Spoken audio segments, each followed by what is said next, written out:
A partir de este momento comienza Marcianos.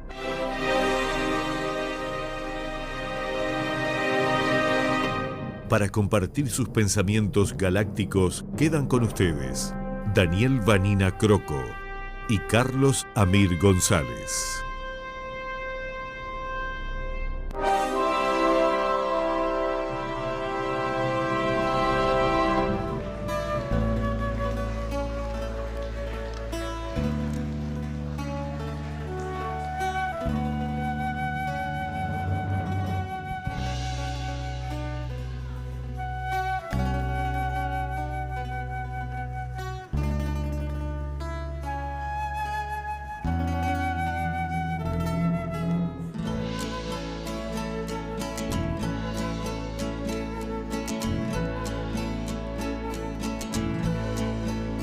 Le he preguntado a mi sombra a ver cómo ando para reírme mientras el llanto con voz de templo rompe en la sala regando el tiempo.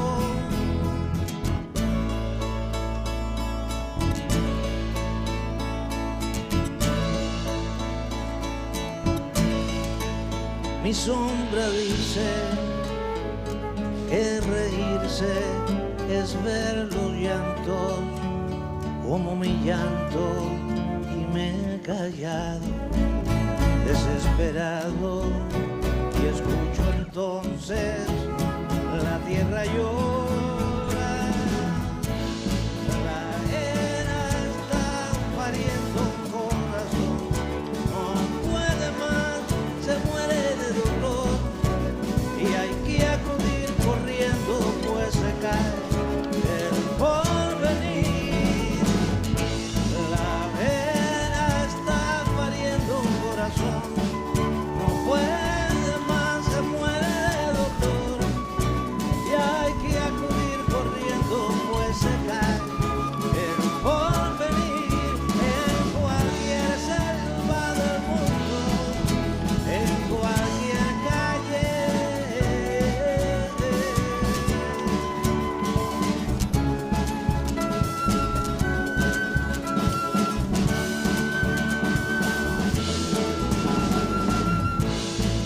debo dejar la casa y el sillón.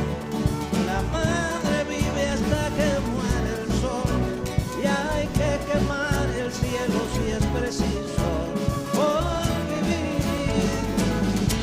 Debo dejar la casa y el sillón.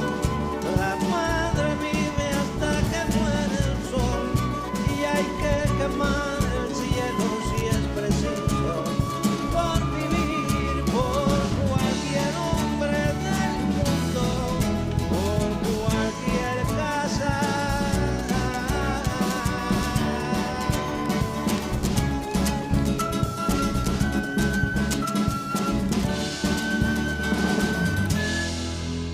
Por cualquier casa.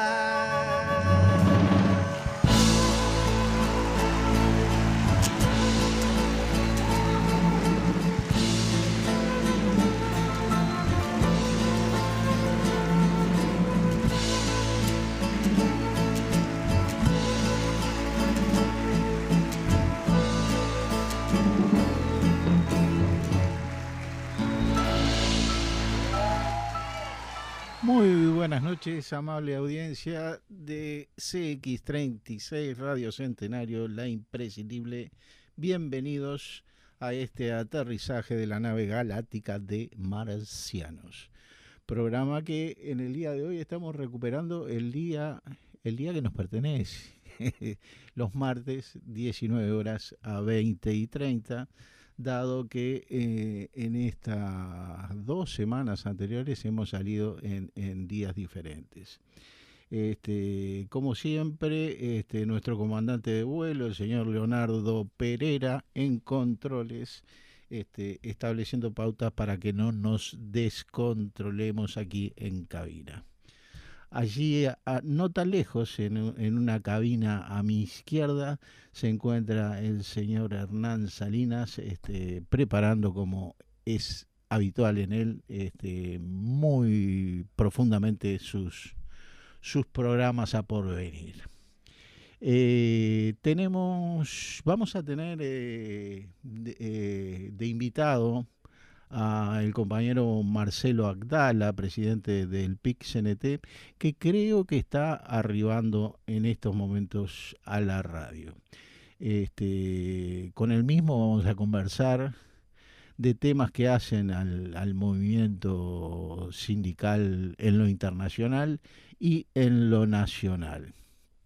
En el día de hoy no tenemos la presencia de el doctor Daniel Vanina, dado que ha sufrido un pequeño accidente, pero que no pasa a mayores, y con toda seguridad el martes que viene lo tendremos aquí junto a nosotros. Para él pronta recuperación, y creo que a partir de las 20 horas ya estaremos conversando con el doctor Daniel Vanina desde aquí, desde la 36. Bueno, en la primera parte lo que pensábamos hablar con Marcelo Agdala es en lo referido al movimiento sindical internacional, en lo que hace hoy a una nueva realidad, siendo que la que fuera la Federación Sindical Mundial, de la cual, bueno, justamente ahí está arribando Marcelo Agdala a las cabinas de CX36 emitiendo el programa Marciano. ¿Qué tal, hermano? ¿Cómo estás? ¿Todo bien? Todo bien, Marcelo. Bienvenido a esta casa. ¿Habías estado ya acá en la radio alguna vez, sí. Marcelo? Sí. Sí. Está. En los viejos tiempos. En los viejos tiempos. Ahora, cuando nos vayamos a la pausa, te presento a nuestro comandante de vuelo, el señor Leonardo Pereira, y por allá detrás tuyo tenés a Hernán Salinas, que es uno de los periodistas de Mañana de Radio, con los cuales te quiero poner en contacto para que cuando tengan necesidades a nivel de la central y demás, se puedan contactar con él mismo. Llegaste a las corridas, Marcelo. Sí, venís de otra reunión, me imagino, sí. Sí, realmente muy agradecido de nuestra parte. Lamentablemente Daniel Vanina te hizo llegar su salud, un abrazo. ¿Cómo anda, Daniel? Sí, anda mal de salud, pero a partir de las 20 horas nos vamos a contactar con él. Te señalo el plan que tengo contigo, Marcelo, a ver si nos podemos poner de acuerdo. Me gustaría, el programa es de 1 hora y media, o sea que tenemos 3 segmentos de media hora. Tú no te tenés que ir antes, ¿no? No. Bárbaro, genial. Entonces me gustaría en la primera media hora que nos recreases un poco cuál es la situación, si querés ponerla en un contexto internacional, de cuál es la situación a nivel internacional, pero con eso ya nos diste bastante leña el 1 de mayo, así que estamos bastante al tanto porque hemos comentado bastante ese 1 de mayo. Pero de todas maneras, yo quisiera saber cuál es la realidad internacional del movimiento sindical, incluido el tema de la OIT, ¿no? Dado que en determinado momento teníamos, aquella organización sindical, organizaciones libres, que era la respuesta a la otra central internacional, la famosa FCM, que venía, que deviene, era la más antigua a nivel, porque deviene de la Segunda Internacional Socialista, la FCM. Y hoy por hoy se ha consolidado otra central internacional, que es la Confederación Sindical Internacional.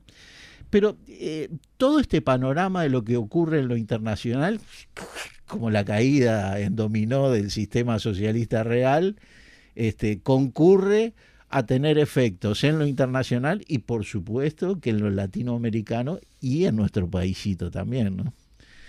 ¿Podemos empezar con eso? Pero me parece bárbaro. ¿Te encanta? Bien, vamos arriba.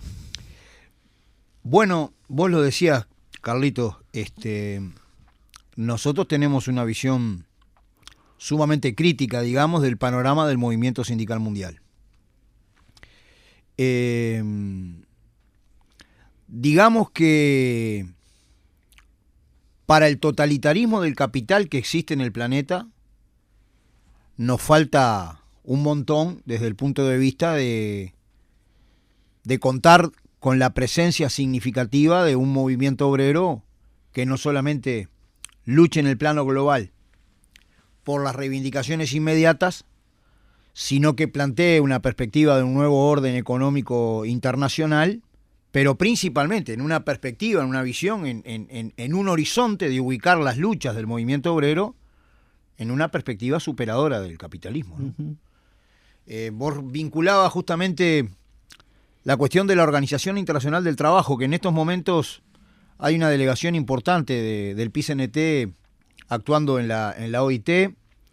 Allí tenemos no solamente la denuncia que nosotros desarrollamos contra el gobierno desde el punto de vista de la discriminación antisindical en la educación, una denuncia del PICNT, pero encabezada por nuestros compañeros de FENAPES.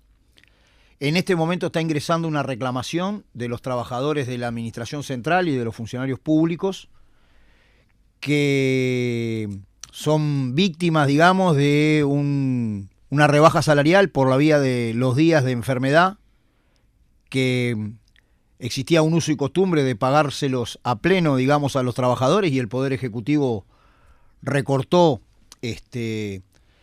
con el argumento de evitar abusos, cosa que es compartida, digamos, por el movimiento sindical si los hubiera, pero al barrer recortó una situación que para nosotros es de justicia, y es que si el trabajador no va a trabajar porque está enfermo, no es que no va a trabajar porque faltó y chau, sino que efectivamente es cuando más necesita tener determinados recursos, y al barrer el Poder Ejecutivo, violatorio de la ley de negociación colectiva en público porque no lo conversó en ningún lugar, aplicó una. Entonces en estos momentos se está estableciendo allí una queja, una reclamación, pero allí se nota, digamos, el enorme desequilibrio desde el punto de vista de la relación de fuerzas entre un conjunto de gobiernos del capital, cada vez en Europa, esto se nota al detalle, cada vez más gobernados además por versiones extremas, siniestras, digamos, de la derecha, una unión internacional de empleadores, que es la internacional del capital, la internacional de los patrones, y un movimiento sindical que no es que no haga las reclamaciones en el ámbito de la OIT, pero sabemos que del mismo modo que vos vas al Consejo de Salario con reivindicaciones justas, y está bien tener razones, fundamentos, pero lo central es cómo se moviliza la gente en la calle empujando una perspectiva. Bueno, en la Organización Internacional del Trabajo rige la relación de fuerzas, ¿no? Sobre eso, un puntito nomás, Marcelo, no te distraigas de lo general por esto en particular, pero así como existen las centrales internacionales, digamos con distintas orientaciones o sumando distintas corrientes que existen dentro del movimiento sindical. No vamos a fingir su inexistencia porque que existen. Así como en lo político el mundo está bastante dividido, en lo político ideológico, así también en lo sindical los movimientos están. Entonces, estas centrales internacionales tienen representación permanente dentro de lo que es la OIT, ¿no? Sí, ahí está. ¿Y el PICNT también la tiene? ¿O son comisiones que se conforman? Digamos que en el plano general de la OIT participan las centrales sindicales. Uh-huh. Tú hoy tenés dos grandes centrales. Como bien decías, la CSI, la Central Sindical Internacional, que es la fusión de la CIOSL, que vos mencionabas, uh-huh, Confederación Internacional de Sindicatos Libres, más lo que era la CMT, la Central Mundial de Trabajadores de Orientación Social Cristiana, que se fusionaron y organizaron la Central Sindical Internacional. Muchas centrales sindicales que estaban en la Federación Sindical Mundial o eran independientes se fueron afiliando a esta organización, uh-huh, que es la CSI. Comisiones Obreras, la CGT francesa, para nombrar dos centrales con las que el movimiento obrero uruguayo ha tenido siempre una muy buena relación. Sí. Por otra parte, existe la Federación Sindical Mundial, que, bueno, cuenta con la CTC cubana, están allí los sindicatos chinos, pero que naturalmente con respecto a lo que era la Federación Sindical Mundial, en el momento, digamos, en que existía el socialismo real, digamos que hoy tiene una presencia importante, pero más acotada, digamos. Te doy unos últimos números que recogí allí, que evidentemente están un poco envejecidos, pero dicen lo siguiente: la Confederación Sindical Mundial hoy está nucleando a cerca de 180 millones de trabajadores y tiene presencia en 126 países en el mundo. Por el otro lado, la Federación Sindical Mundial nuclea a 92 millones de miembros y está presente en 126 países en el mundo. Bueno, es que, por ejemplo, en Uruguay, que existe una central única, hay organizaciones sindicales que están, digamos, enganchadas con federaciones internacionales de rama de actividad, cuyas centrales en muchos casos están afiliadas a la CCI, pero también hay organizaciones, aunque el PCNT como tal no tenga afiliación ni a la CCI ni a la Federación Sindical Mundial, hay muchas organizaciones sindicales que están enganchadas a las UICES, digamos, de la Federación Sindical Mundial. Es decir, es muy probable que en cantidad de países, en muchos casos, proliferen las centrales sindicales, que como el movimiento sindical a veces está, la mayoría de las veces, digamos, en América Latina, las excepciones son Cuba y Uruguay, pero están afiliados en distintas centrales sindicales, tengas tu presencia en el país de las dos configuraciones. Perfecto. Yo entiendo, perfecto. pero esto es una opinión personal. La Organización Internacional del Trabajo nació en 1919, en medio de una guerra mundial interimperialista salvaje, a 2 años de la Revolución Rusa y el mismo año que asesinaban a Rosa Luxemburgo. ¿Qué quiero decir? El fenómeno, digamos, de que la clase obrera organizada tenga una perspectiva política, ideológica, de clase, de un horizonte superador del capitalismo y que tenga bríos desde el punto de vista de su acción, bueno, es relevante también, no solamente como las realizaciones, no solamente en las relaciones en sí mismo que nosotros podamos emprender desde esa perspectiva, sino también desde el punto de vista de cómo el viento internacional va a favor, digamos, de promover espacios de mayores derechos de los trabajadores o a favor de aumentar las formas absolutas de plusvalía. Yo lo viví directamente, Carlos, cuando me tocó a mí ir a representar al PCNT en la OIT, que te respondo lo que tú me preguntabas. El PCNT, como la participación en la OIT es tripartita, van las cámaras empresariales, básicamente la Cámara de Industria y la Cámara de Comercio, va el gobierno, digamos, de turno que esté ejerciendo en ese momento y va el PCNT. Por lo general, el gobierno de turno, digamos, de los diversos países, es representado por los ministerios de trabajo. Básicamente por los ministerios de trabajo. Según el tema de que se trate, a veces puede ir delegaciones más amplias, donde incluyen Ministerio de Salud Pública, ministerios de Economía, según lo que se trate, pero básicamente los que están siempre son los ministros de Trabajo, ¿no? Los países que tienen poco desarrollo sindical, digamos, ¿también son representados de alguna manera en la OIT o no? Y la participación tiene que ser tripartita. Tú ahí podés discutir cuán genuina es la participación obrera o no, digamos. Tú recordarás, Carlos, que ¿Eso quién lo puede poner en pie de discusión? ¿Cualquiera de las tres partes? Y las organizaciones, digamos, que se vayan montando y que estrictamente, cuestionen en ese caso, en caso de que haya una representación espuria, la representatividad de la organización. Porque tú recordarás que en la dictadura el fascismo llevó trabajadores a representar a Uruguay. Al margen de lo que era la CNT en la clandestinidad. Totalmente. Bueno, eso puede suceder, pero allí es el propio movimiento sindical del país el que presenta sus cuestionamientos a la representatividad de los Ahora, está claro que eso nos podía ocurrir a los uruguayos en una dictadura. No nos puede ocurrir en democracia nunca porque es incuestionable la representatividad de la Central Obrera Uruguaya. Pero yo digo, en esos países que hay tanta división y que la división además reparte la pobreza, porque reparte de repente un 5% de los trabajadores organizados en 10 o 6 o 8 centrales. ¿Cómo se pelean ahí por la representatividad Sí. o llegan a un acuerdo entre los trabajadores?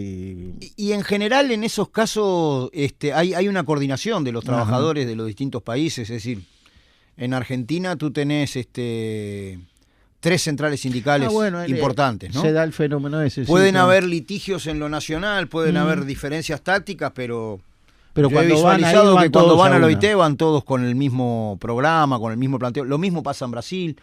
Un ejemplo de Brasil, tú tenés la CUT, nacida de las huelgas automotrices en los 80, donde nació Lula y bueno, y lo que luego se fue configurando como un movimiento sindical independiente, digamos, del Estado, pero tenés la CTB, que primero fue un desprendimiento de la CUT y hoy es una central afiliada a la Federación Sindical Mundial. Ellos coordinan posiciones, tienen posiciones muy comunes, ¿no? Hay otras centrales que no se le puede atribuir el mismo nivel de independencia, que también van ahí, pero a la hora de la OIT más o menos las delegaciones de los trabajadores tienen coordinación. Tenés tú tanto a la CCI, que tiene una expresión en América que se llama CCA, Central Sindical de las Américas, como a la Federación Sindical Mundial, y que tiene sus coordinaciones en el continente, que trabajan relativamente también de conjunto en esas cuestiones.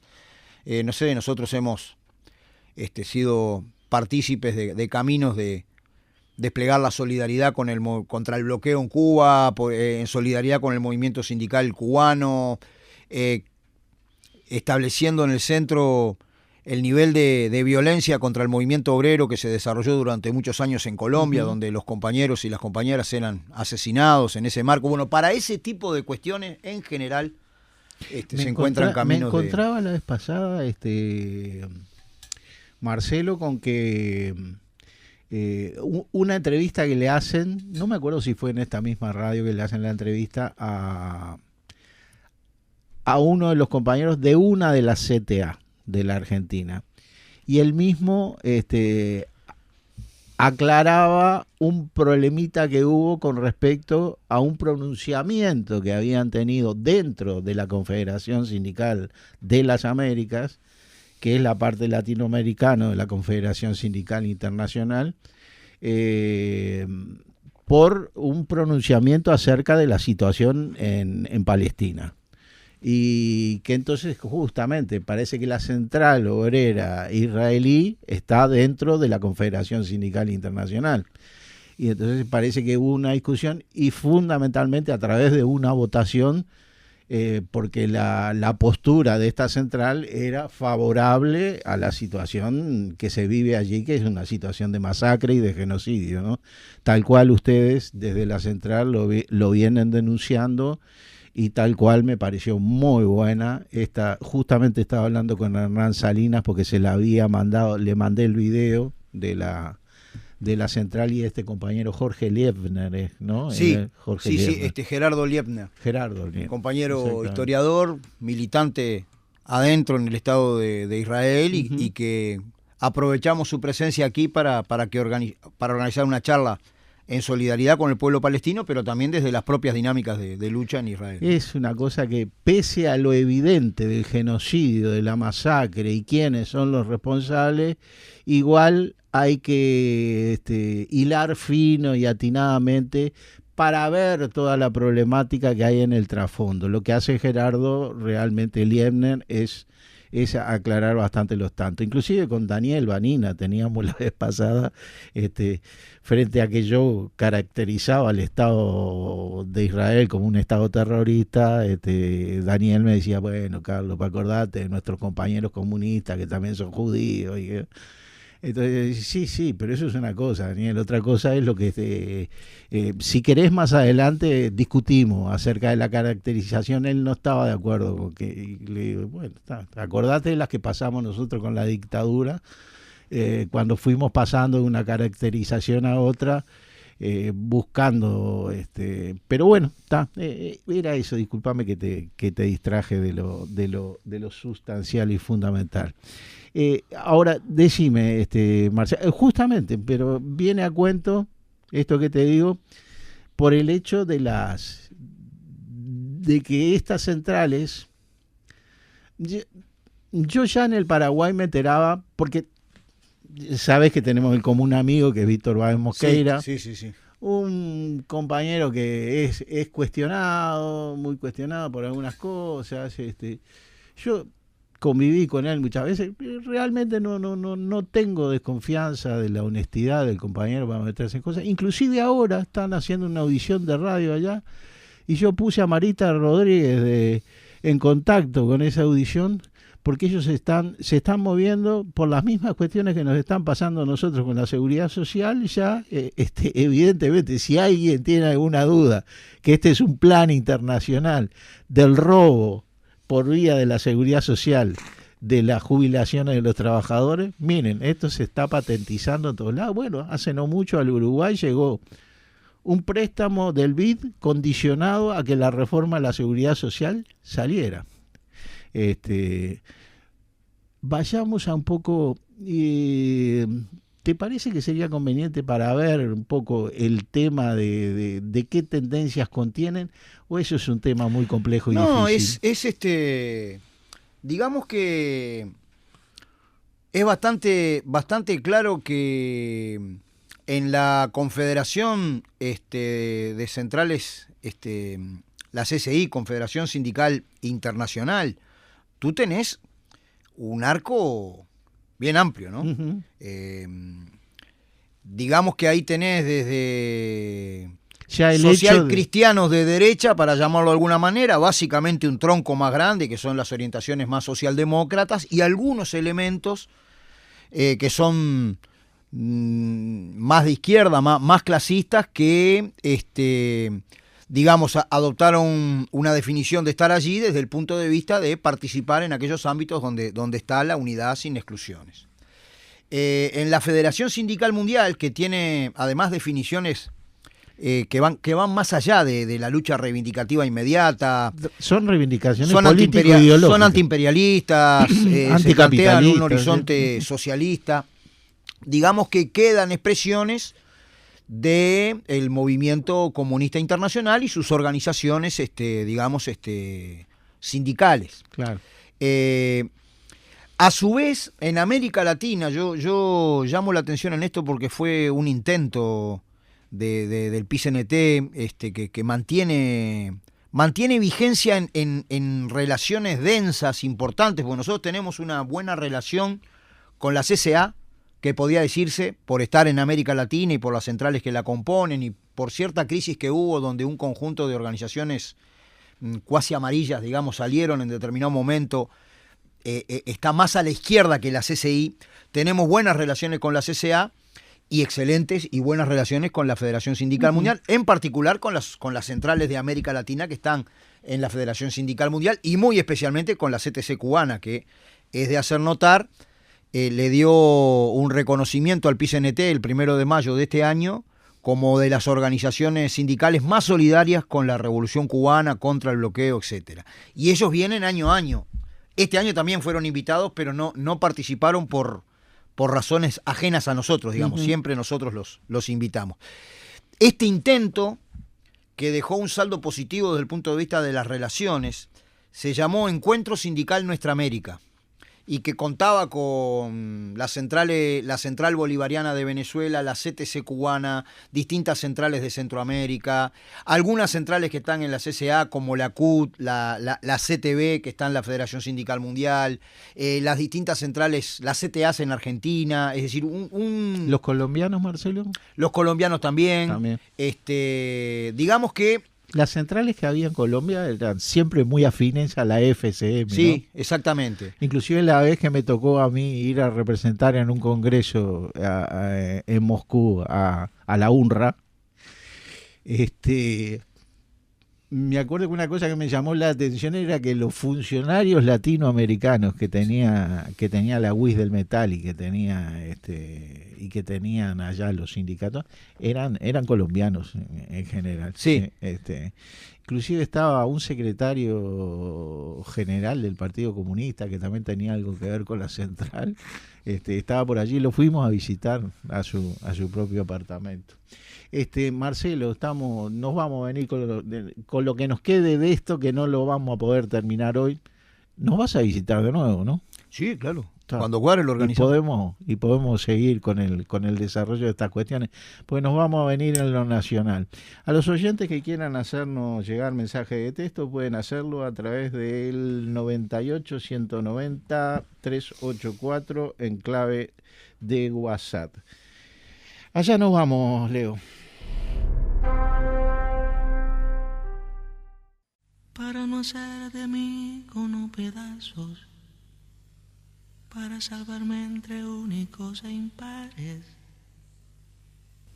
para cederme lugar en su Parnaso, para darme un rinconcito en sus altares. Me vienen a convidar a arrepentirme, me vienen a convidar a que no pierda, me vienen a convidar a indefinirme, me vienen a convidar a tanta mierda. Yo no sé lo que es el destino. Caminando fui lo que fui. Haya Dios que será divino. Yo me muero como viví. Yo me muero como viví. Yo me muero como viví.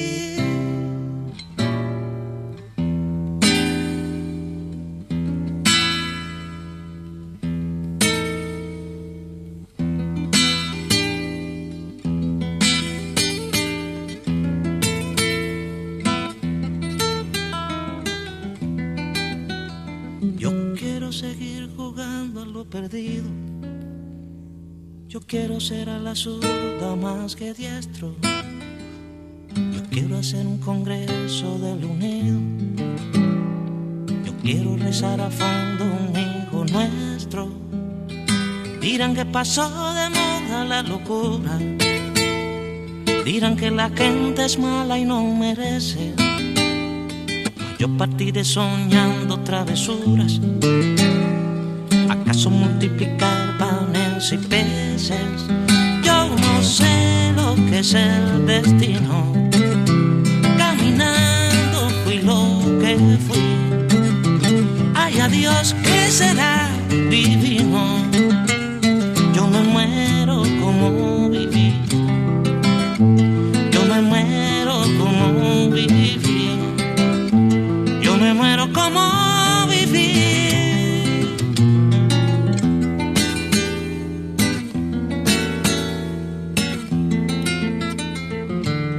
Yo me muero como viví, como viví.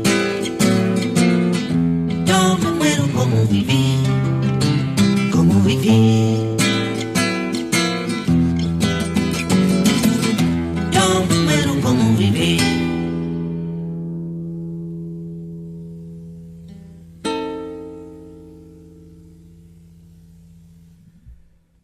Retornamos a la tarde de CX36, la imprescindible, y de esto que hemos denominado marcianos. Un poco vamos a concluir con que de esas centrales internacionales que tienen la representatividad de los trabajadores a nivel mundial, en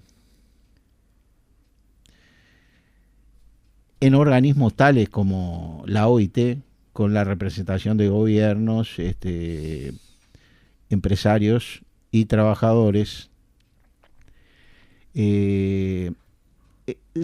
sabía que yo pensaba que a una central con mayor representatividad en lo internacional sustituía a otra que no la tuviera tanto.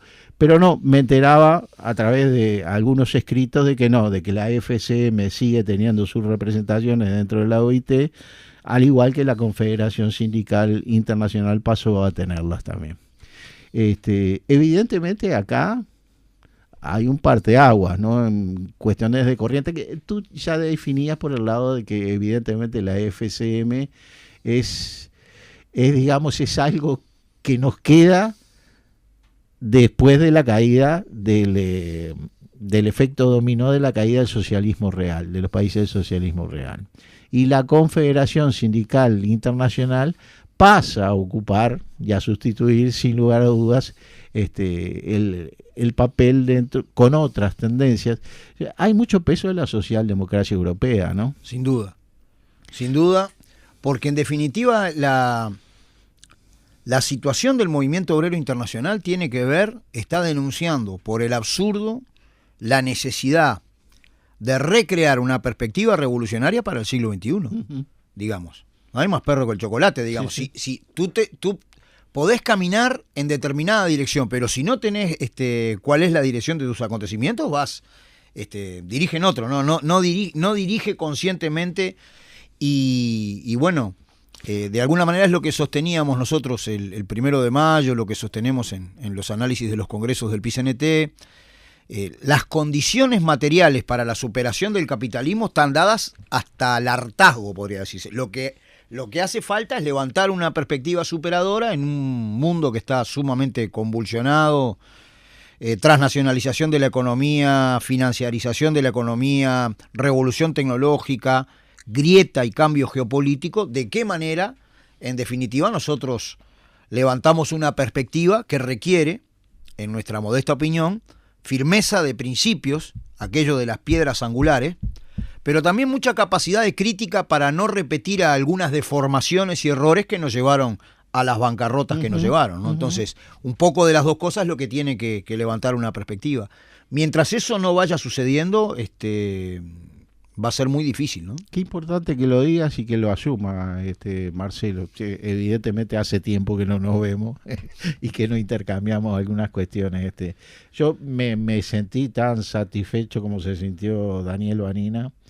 Es más, hasta en realidad con la bienvenida a este discurso central del PICNT, ha habido otros que lo han hecho compañeros, pero evidentemente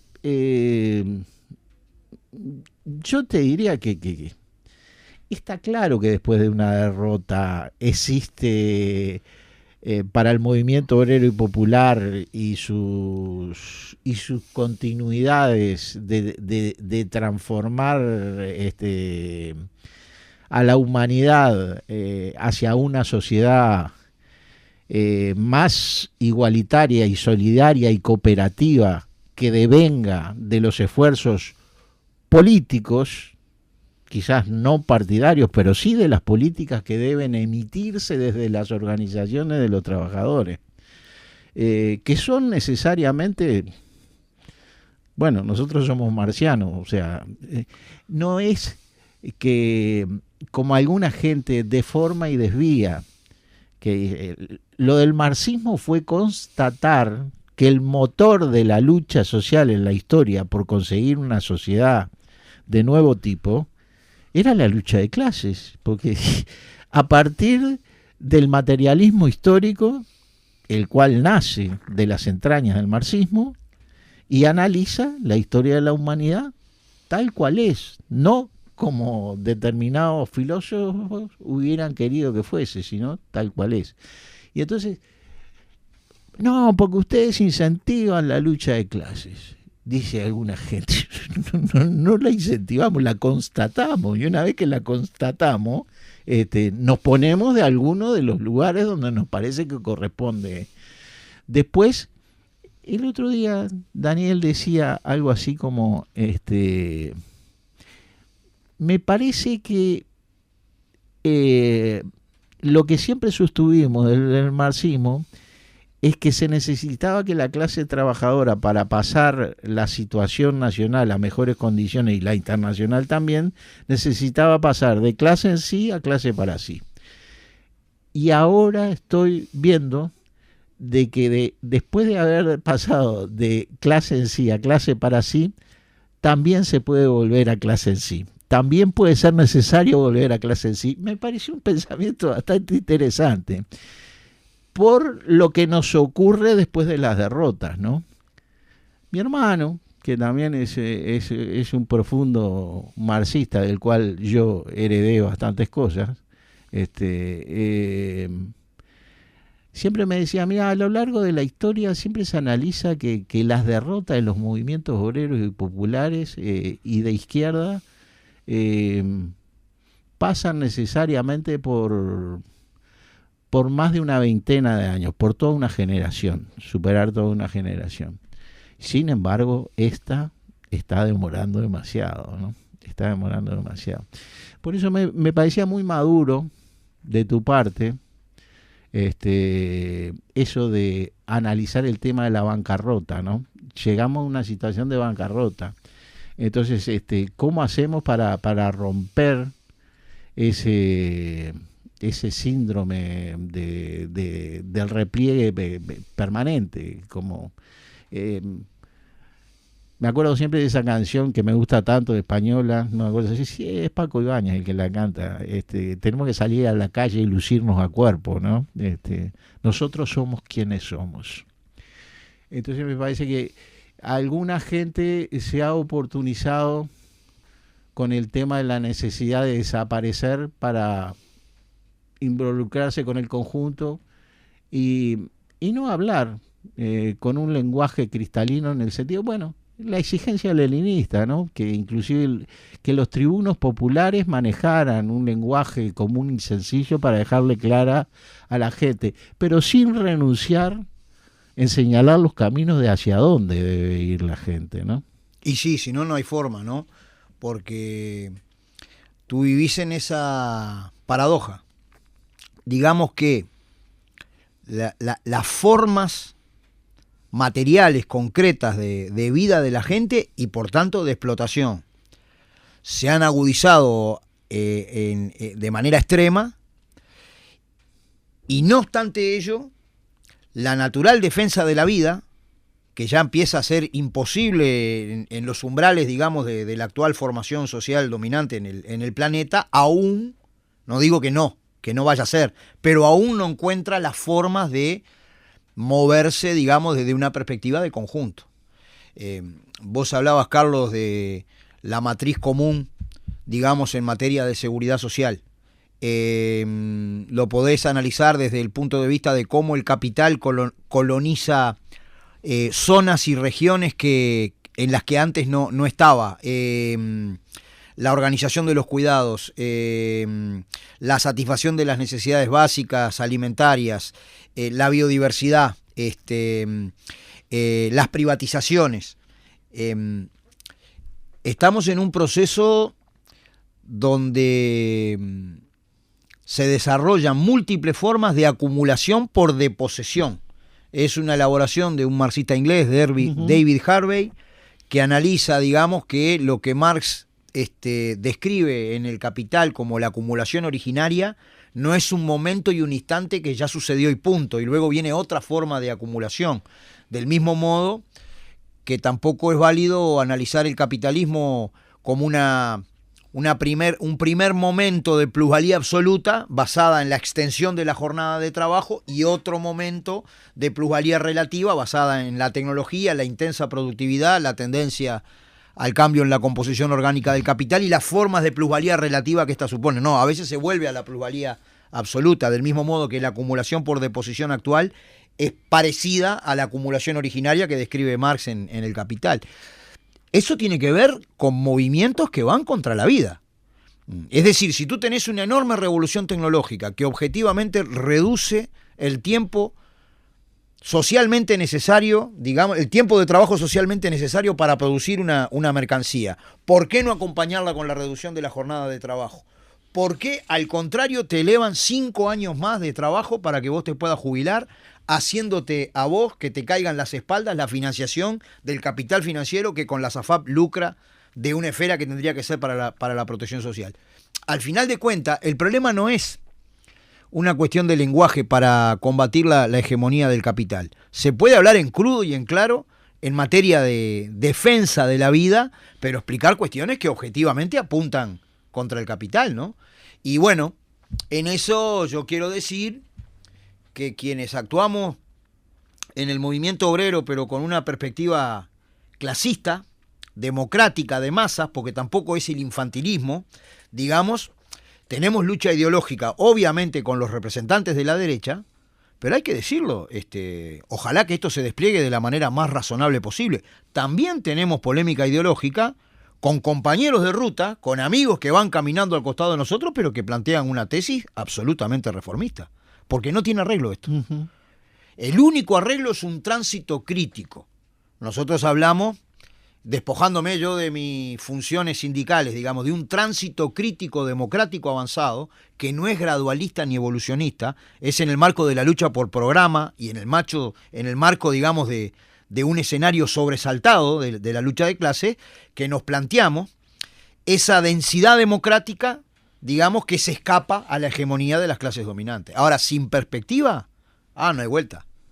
En realidad no podés ni siquiera organizar una fábrica, ¿no? Me encantó eso de, me encantó, estoy con el me encantó, me gustó el tema ese de poder quebrar la hegemonía de las clases dominantes en el asunto de proyecto de país. Hay por allí una cuestión, tú decías, dentro del propio movimiento sindical, hay una parte de compañeros que se mueven con una mentalidad reformista, que no transita, digamos, tú manejaste una palabra hoy, no es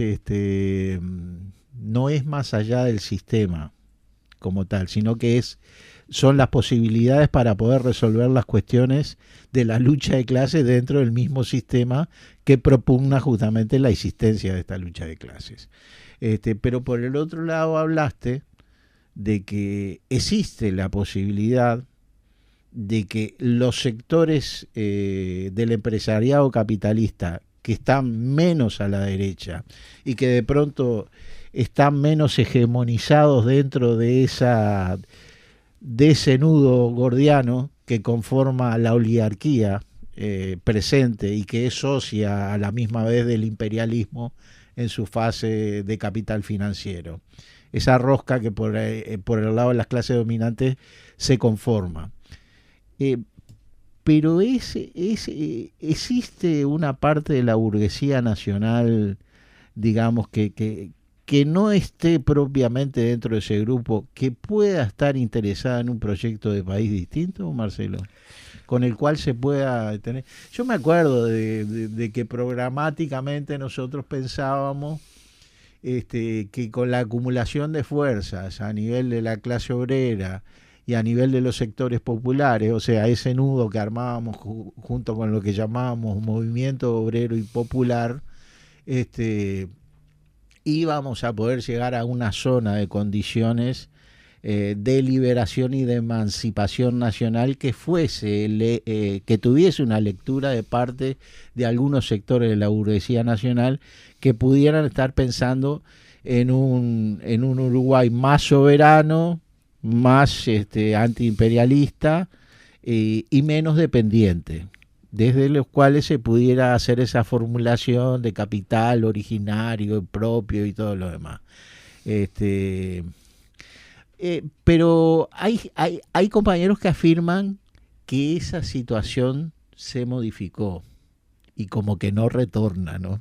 Pero bueno, hay estudios que de alguna manera este fenómeno de la transnacionalización de la economía generaron una simbiosis entre el capital transnacional y lo que había de capital nacional, en donde sectores importantes de lo que antes podía ubicarse en la franja de burguesía conciliadora, nacional conciliadora, es decir, a veces estaba abiertamente enganchada con los intereses imperialistas, digamos, y a veces tenía, digamos, algún resquemor de de algún camino desarrollista, digamos, se ha convertido en la alta gerencia del capital transnacional. Eso de la alta gerencia me parece. De manera... Y en algún material que leí decían los famosos Henderson de tienda inglesa que quedaron realmente, vendieron sus tiendas y quedaron como gerentes. Claro, es el capital minoritario o asociado a grandes transnacionales, digamos. Hay ahí una cuestión que obviamente aquella burguesía... Es como una alianza económica desde la cual los chupan hacia las transnacionales a ese sector de la burguesía nacional, ¿no? Es capital minoritario dentro del gran capital. Eso no significa, porque del mismo modo que la clase obrera se renueva permanentemente, aquello que hablábamos de las piedras angulares y de que a las masas se la gana todos los días, entre otras cosas, para el movimiento obrero es una necesidad, porque no solamente entra y sale...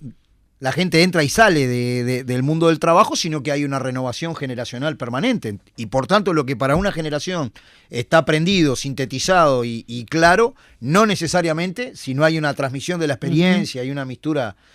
Bueno, lo mismo pasa con el capital. El capital no es el patrón. El capital es una relación social. Es decir, nosotros, al vender nuestra fuerza de trabajo, no solamente generamos el capital, sino que de manera sistémica nosotros estamos envueltos por esa relación de producción. Lo cual implica que pueden haber sectores donde la producción y reproducción a escala ampliada del valor permanentemente estén haciendo, hasta capaz que en otros rubros, en otras cosas. Y además hay otro asunto, ¿no? Yo siempre lo pienso en esa perspectiva, digamos, transformadora.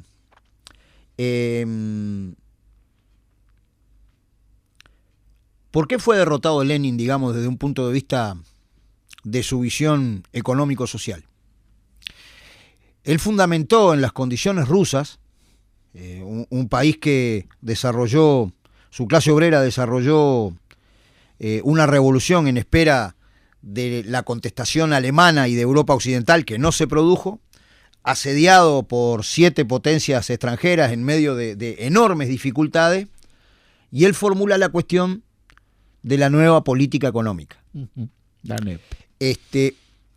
Eso abre todo un capítulo de indagación y de estudio riguroso. ¿Cuáles son las formas de tránsito desde lo que hay hoy hacia lo que nosotros queremos? Y en ese cuadro, el objetivo de generar la relación de las fuerzas sociales y políticas, que tiene mucho de ideológico, pero también tiene de organización y lucha desde el pie, seguramente se tenga que desplegar en toda una primera fase en la forma de disciplinar al capital.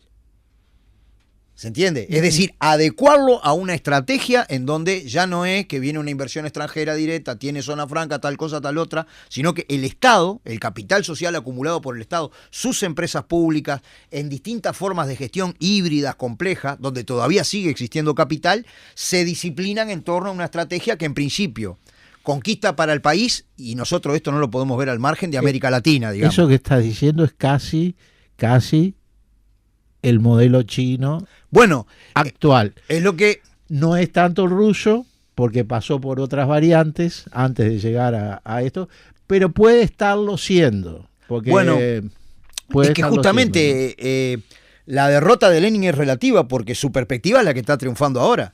En cierta medida, por lo menos desde el punto de vista económico. Si uno mira, bueno, China, si uno mira lo que pasa en Vietnam, si uno mira mismo algunas elaboraciones económicas en Cuba, complejas, porque cuando vos generás ese camino, sabés que generás el camino de la contradicción.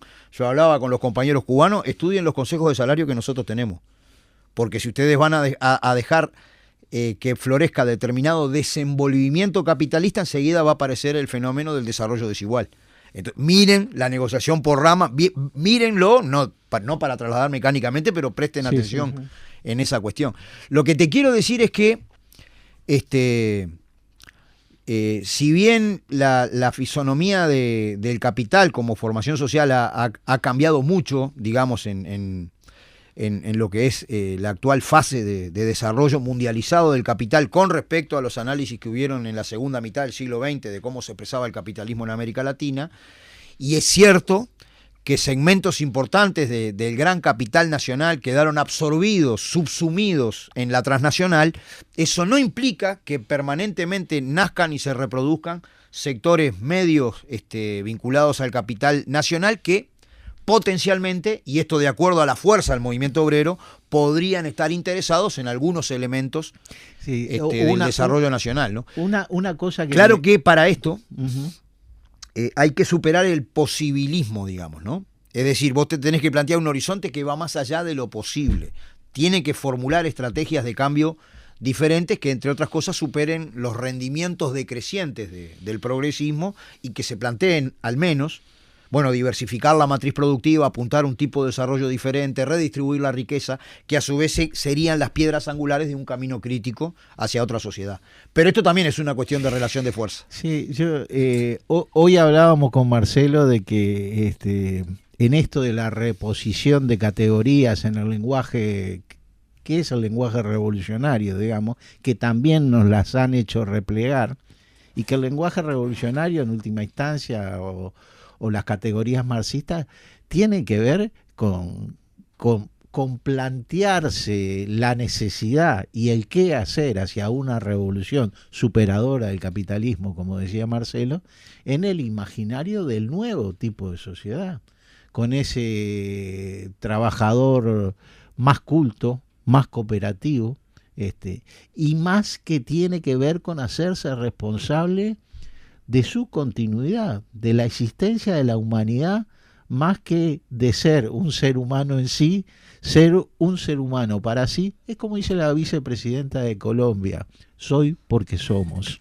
Nos vamos a una necesaria pausa y regresamos ya con las opiniones del doctor Daniel Vanina sobre esta interesante charla que estamos haciendo con el presidente del PIC-CNT, Marcelo Agdala.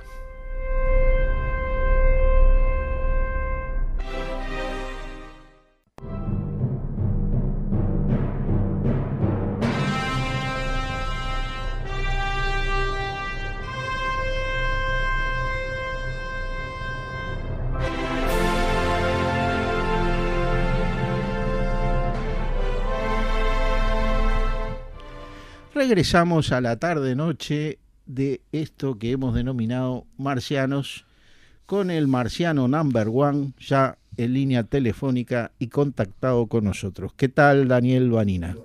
¿Qué tal? ¿Qué tal? Un abrazo a Marcelo y bienvenido a Marcianos. ¿Cómo andás, Daniel? Bien, bien. Bueno, me alegro mucho. Va, más o menos. Sí, después me decía... hace un año y medio me abrazó la vejez. Me decía Carlito que andabas un poco embromado, pero la vejez también es ideológica. Pero lo único que tiene ideológico es que hay una base material. Y como todo. Años. Como todo. Son los años. Bueno. Te estarás relamiendo, porque con las cosas que dijo Marcelo acá, fue muy provocador, ¿eh? Sí, la discusión está buena, está buena. Yo tengo algunas opiniones. Primero una pregunta que me la quiero sacar porque Marcelo ha repetido muchas veces, lo he escuchado en entrevistas puntuales, ahí en la televisión, en algún discurso, el desarrollo sustentable. Y habla mucho de desarrollo sustentable. Entonces mi pregunta es, ¿qué desarrollo sustentable? ¿El capitalista? ¿Sustentable? No. ¿Y entonces qué? Entonces,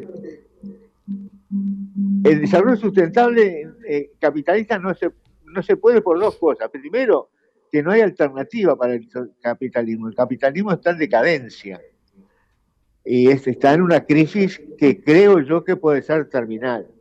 Pero vamos a ver. Y la otra cosa es que el desarrollo de las fuerzas productivas ha hecho que estamos en el momento oportuno para empezar a pensar en la crisis y en el comunismo. No para el comunismo ahora, pero sí desde ahora. Entonces hay que cuestionarlo al capitalismo. ¿Y cuál es el cuestionamiento? La clase obrera, en el sentido más amplio, tiene una función que ha cambiado radicalmente, según yo lo veo, que tiene que ser el desarrollo de la fuerza productiva y tiene que ser apoderarse de los medios de producción. Ahora. Es decir, ¿cómo? No, a Prepo no. Hay que hacer una política que desde Uruguay solo no se puede. Así que hay que extenderse por lo menos a la región. Y si no se puede extender a la región, no vale ni intentarlo. Porque apoderarse de los medios de producción supone generar industria, generar cosas en forma cooperativa. Recordemos que más allá que la cooperativa tiene mala prensa en el Uruguay, bien ganada, Marx plantea en algún momento, no sé bien en qué documento está, los cooperativistas cultos. Culto debe tener un significado muy profundo que desconozco cuál es el desarrollo que hace Marx, pero cooperativistas. Entonces tiene que desaparecer la clase obrera y desaparecer la clase burguesa. Porque no hay ninguna revolución, ningún cambio radical con las clases del viejo sistema. No hay ejemplo, nunca ocurrió. Lo que queríamos nosotros que ocurriera tampoco ocurrió, que fue el atajo político ese que fue el socialismo, a mi manera de ver. Ahí se planteaba el asalto al poder, la destrucción del aparato burocrático militar del Estado burgués y la dictadura del proletariado. No caminó, no funcionó. Entonces, la gran tarea de la clase es conquistar los medios de producción. Y ¿qué te iba a decir? Daniel. Sí, tenés un ruidito atrás, no sé si será que dejaste la radio prendida. Como una copia. Dejé la radio prendida, sí. Dejaste la radio prendida, ahí está. ¿Querés que la apague? Apagala, sí, mejor. Apagala. Espera, déjame que para llegar ahí y te va contestando Marcelo ya, apagala. Espera, déjame llegar. Esto sí que es radio verdad, la va a apagar, sí, la va a apagar y me dice que espere un momento, sí, no te preocupes, minutos, viste los periodistas que dicen los minutos en radio son tiranos. Volvé, Daniel. Y por último, y te dejo, Marcelo. Volvé que te queremos. Dale, Daniel. Avanzar en democracia ya no me sirve más. Porque es avanzar en un mundo capitalista neoliberal globalizado. Por lo tanto, es imposible lograr por esa vía. Tiene que avanzar en democracia rumbo al comunismo. No podemos tenerle miedo a usar la palabra. Y hay que popularizar. La otra cosa que siempre digo, que ustedes no lo estuvieron viendo, pero yo cada vez que gente de izquierda usa la palabra democracia a secas, llevo la mano al revólver, porque me pone como loco. Porque la democracia tiene apellido. Democracia griega, democracia romana, democracia burguesa. No hay democracia feudal, porque no había ningún sistema democrático. Pero la democracia griega es una democracia del esclavismo. Y la democracia burguesa es de la burguesía. Entonces, confundir democracia política y democracia burguesa y no diferenciarlo es una victoria de la derecha. Es una victoria de la idea dominante. Porque nosotros hablar coloquialmente y hablar, che, qué democrático que sos, o algo así con tapas, pero cuando hablamos de política y hablamos de democracia política, a las que hay que defender a muerte. Y otra cosa que te digo, sí, te toco muchos temas. Otra cosa es que yo leí en la última marcha, no, en la anterior, del año pasado, la marcha del 20 de mayo, había un cartel en la Plaza de los Bomberos que decía: no lucharon por la democracia, lucharon por la revolución. Total acuerdo. Yo no fui tan pelotudo de dar la vida o de dar la vida por la democracia burguesa. ¿Ah? Bueno, te paro por acá. Gracias, Daniel, cuídate, no salgas a la intemperie. No, para nada. Lo que tengo que hacer es no moverme. Y vos me vas a decir, ¿y cómo no voy a salir a la intemperie si tengo que popularizar el comunismo? Tengo que hablar con la gente. No, hay que convencer a los dirigentes. Ahí está. Vos que estás Sí. abreviando etapas. No, nada de socialismo. ¿No? Peguemos el salto directamente. No, el socialismo es imposible, es Sí, imposible. no, seguro. Es imposible. No fue posible durante 70 años, 120 años, y no. Te voy a dar una frase polémica. A ver. ¿Sabés por qué no fue posible? Porque la dictadura del proletariado no se puede ejercer por la clase. Se tiene que tener un intermediario que es el partido del proletariado, el partido de Lenin. Y entonces, fácilmente, nosotros decíamos que era imposible que la clase trabajadora terminara siendo explotadora, que es un planteo absolutamente idealista y equivocado a mi manera de ver, porque la clase cambia, porque puede cambiar todo el universo, cambia y la clase no.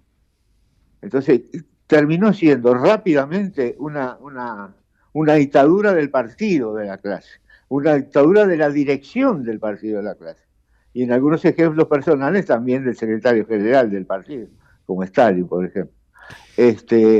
Soy de los pocos tipos que despidiéndome de alguien siempre logro que vuelva. Soy como el abuelo de mis hijas siempre decía, es más larga la despedida que la visita. Sí, tenés tendencia a eso, sí. Daniel, bueno, abrazo, que mejores. Abrazo, chao. Chao. Bueno, ahí te dejo una enciclopedia, Marcelo, para resolver Adelante, Marcelo. Bueno, en primer lugar, obviamente que un régimen social basado en el trabajo no retribuido de los trabajadores, si tú estás luchando por la vida de la gente, no es sustentable desde un punto de vista humano.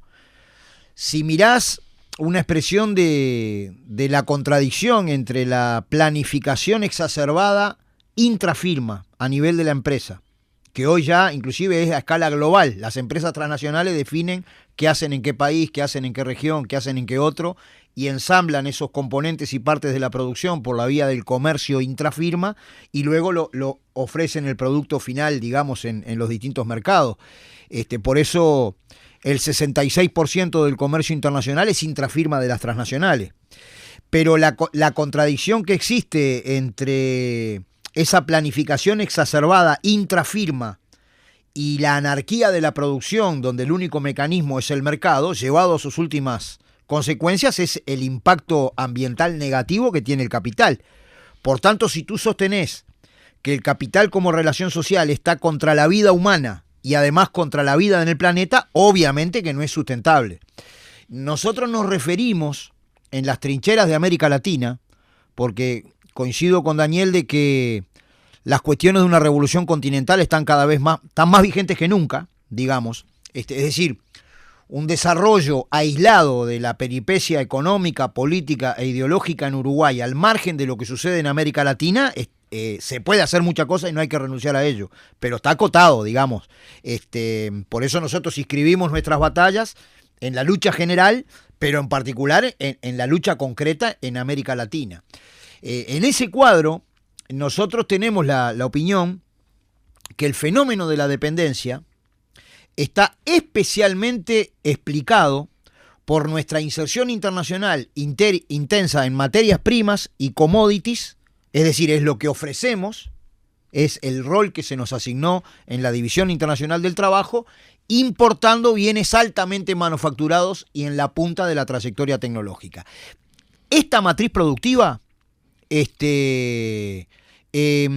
no logra sostener la vida con la crisis demográfica que tiene nuestro país, de eternos 3 millones de seres humanos. Por tanto... Y nos sigue condicionando aquella caracterización de ser un país dependiente, subdesarrollado. Algunos dicen que no somos subdesarrollados, que tenemos una malformación incluso de desarrollo capitalista. Es que en realidad eso está cuestionado desde la perspectiva de la formación económico-social capitalista global, que de alguna manera lleva a reflexionar que nuestro subdesarrollo es parte del desarrollo de los centros neurálgicos del capitalismo. Sí, sí. ¿Qué quiero decir?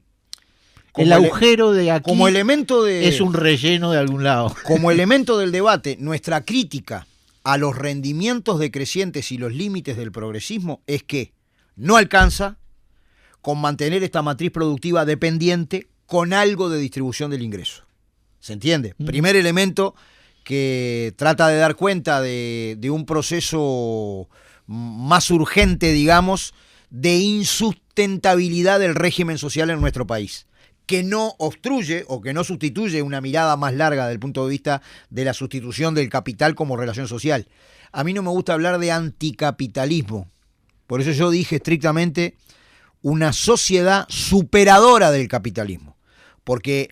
¿Cuál es la diferencia, Marcelo? Y la diferencia, como, si no entendí mal, bien se sostenía algún debate que se promovió aquí, también hubo una crítica feudal del capitalismo. Y nosotros no tenemos una crítica feudal, tenemos una crítica para el desarrollo humano en un régimen social sin explotación, donde los medios de producción sean sociales. Por esa razón, para mí sigue siendo pertinente la categoría, que no es una lista política, es una categoría de análisis de avanzar en democracia, desde la democracia en la asamblea, desde la democracia con que juntamos 430.000 firmas para defender que la seguridad social sea un derecho humano fundamental, y en la perspectiva de que en realidad hay distintos sectores sociales democráticos, pero no hay nadie más democrático que la clase obrera en esta perspectiva. Nosotros queremos llevar a la democracia a sus últimas consecuencias y que incluya la propiedad y la gestión de los medios de producción. Directa. Propiedad y gestión. Sí.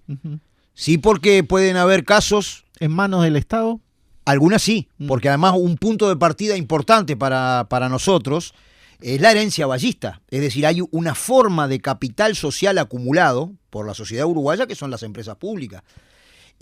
Estas, digamos, en su contribución al desarrollo productivo y social, con unidades productivas gestionadas por los trabajadores, con algunas formas, digamos, de desarrollo, pueden ser la economía política de un camino democrático avanzado, en nuestra perspectiva, ¿no? Que sustituya lo transnacional, lo financiero, para generar una base productiva distinta, otro modo de acumulación que financie la buena vida de la gente y la redistribución de la riqueza. Porque quiero terminar sosteniendo, por eso yo dije propiedad y gestión. No alcanza con la propiedad formal de los medios de producción. Hay la crítica de Max Weber al socialismo, fue una crítica pertinente. Él adelantó, Max Weber fue un sociólogo alemán que negoció con Trotsky la paz de Brest-Litovsk, y él hizo un artículo sobre el socialismo en el cual decía que el socialismo iba a fracasar por la creciente propensión a la burocratización que tiene la civilización occidental. Y lo dijo en 1919. Yo quiero sostener que efectivamente las formas de captura del excedente, las formas de captura del plusvalor, es pertinente sostener que inclusive bajo propiedad estatal de los medios de producción principales, cuando la clase es sustituida primero por un partido y luego por una casta burocrática, esa casta burocrática puede existir en las condiciones que por la vía de los privilegios toma excedente y plusvalía de los trabajadores. Por esa razón, si uno analiza... Fíjate, ¿no? Hoy que hablábamos de la diferencia entre China y el proceso dentro de Rusia, en ese sentido, claro, porque vos te preguntabas, es de generación espontánea esto, que la aparición de los oligarcas y de los ricos. Es que muchos grandes dirigentes del partido soviético probablemente sean los nuevos capitalistas que hay hoy. ¿Se entiende? Sin duda. Cambió la forma de su participación, pero no el contenido. Probablemente ahora se haya expandido, digamos, la acumulación de capital y la adquisición de plusvalía de maneras escandalosas, ¿no? Por esa razón nosotros siempre hablamos, digamos, de que la clase obrera, participando en sus herramientas políticas, necesariamente se tiene que desdoblar y estar adentro pero ponerse afuera y ser, digamos, la organización crítica de lo que sucede. Claro que en el nivel de desarrollo, digamos, que había en el momento, por ejemplo, de la Revolución Rusa, capaz que no había otra forma de desarrollar las cosas, pero ¿por qué fue el estajanovismo el método de producción principal, que era una copia soviética del taylorismo? ¿Qué pasó con la oposición obrera, digamos, dentro del propio partido bolchevique, que criticaba la ubicación de gerentes que lo definían todo y se salían, digamos, de la participación del colectivo de trabajadores en la organización del trabajo y en la gestión? Es decir, con esto yo estoy diciendo que tenemos un acervo y algunas, por lo menos, nociones de cómo no hacer que en nuestros procesos nos pasen las mismas cosas que ya sucedieron. Sí, está muy interesante. Además, tu perspectiva y tu explicación de esto que demandaba Daniel, en el sentido de que anticapitalismo desde ahora, y la aclaración que tú hacías de apropiación de los medios de producción, como ya lo planteábamos, de vieja data, pero gestión de los medios de producción. Porque tenemos también, otro problema. El capital como sistema tiene un motor que va hoy hacia el cambio en la composición orgánica del capital, que es lo mismo que decir, en los viejos términos, lo que hoy se dice de la revolución tecnológica. Si tiene un motor de propensión hacia la innovación, que es la acumulación de capital y la ganancia. Ninguna empresa innova por ser renovadora. Innova porque eso en el corto y en el largo plazo le da mejores condiciones para la ganancia y la acumulación. Es decir, está acicateada por la competencia entre distintos capitales. ¿Cuál es el motor de la innovación en una sociedad donde los grandes medios de producción son sociales? ¿Es solamente el estímulo moral? No. ¿De qué manera? Es decir, quiérase o no, el asunto es pegarle en el clavo a las formas de tránsito. ¿Cómo uno, cuando el conocimiento y el estudio reproducen una situación como la que tú estás caracterizando, a mí me hace acordar uno de los a ese congreso que te citaba fui, era un congreso de las nuevas fuerzas productivas, y la necesidad del acople a las mismas, ¿no? Y me acuerdo que Rosario, antes de ir y antes de darme los documentos para estudiar y que fuera a tener una ponencia allí, Rosario me dijo algo así como: estos rusos tan locos y no sé qué, para dónde quieren ir. Y no le era muy desacertado. Inclusive yo, cuando vine muy contento allá con las cuestiones de la glasnost, la perestroika y todo lo demás, que mi hermano ya me decía: mira, yo huelo que hay mucho liquidacionismo atrás de esto. Pero de todas maneras, los rusos estaban muy desesperados porque estaban perdiendo la carrera de la innovación y de la revolución técnico-científica que se veía en esos momentos. ¿Cuál es el estímulo sistémico en esa dirección? Es un problema que tenemos nosotros, lo que queremos, la superación positiva de. Ahora, cuando tú señalabas inclusive que cómo el sistema capitalista y sus empresarios y sus transnacionales se preocupan por ocupar el lugar necesario en este enfrentamiento y confrontación que tienen entre sí, es una confrontación y enfrentamiento dentro de clases, inclusive hasta puede verse en esto de que los chips que produce Taiwán y cómo los Estados Unidos es dependiente de los mismos, pero China también es bastante dependiente de los mismos, ¿no? Y las guerras actuales son interimperialistas. Y son interimperialistas las guerras actuales, sí. Y no, te decía que me hacía ver con claridad, pero una ingeniera francesa de la CGT decía, por permitir nosotros dejar pasar y dejar de hacer a todo ese desarrollo y confrontación tecnológica que existe entre las transnacionales y entre las naciones imperialistas, nos han quedado ciudades fantasmas en Francia, ciudades que ya no primero un gran desarrollo y después queda la nada.